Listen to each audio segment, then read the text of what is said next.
Hey everyone, welcome back to our channel. Today I'm going to show you how you can see your laptop or your PC specifications in a very simple way.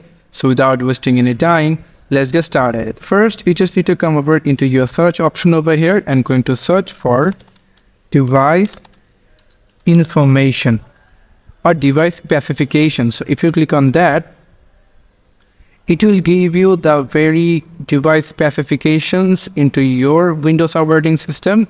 You can see I have 16 GB of RAM and there are a lot of white information over here. But if you need a very specified information, then you just need to come over into search and then go into search for system information. You can see here is our system information. So if you click on that, you will get every tiny details of your computer.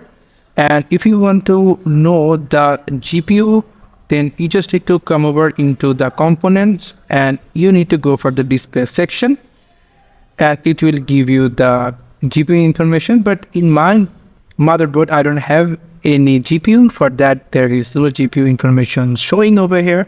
But you can see if you have any GPU into your computer.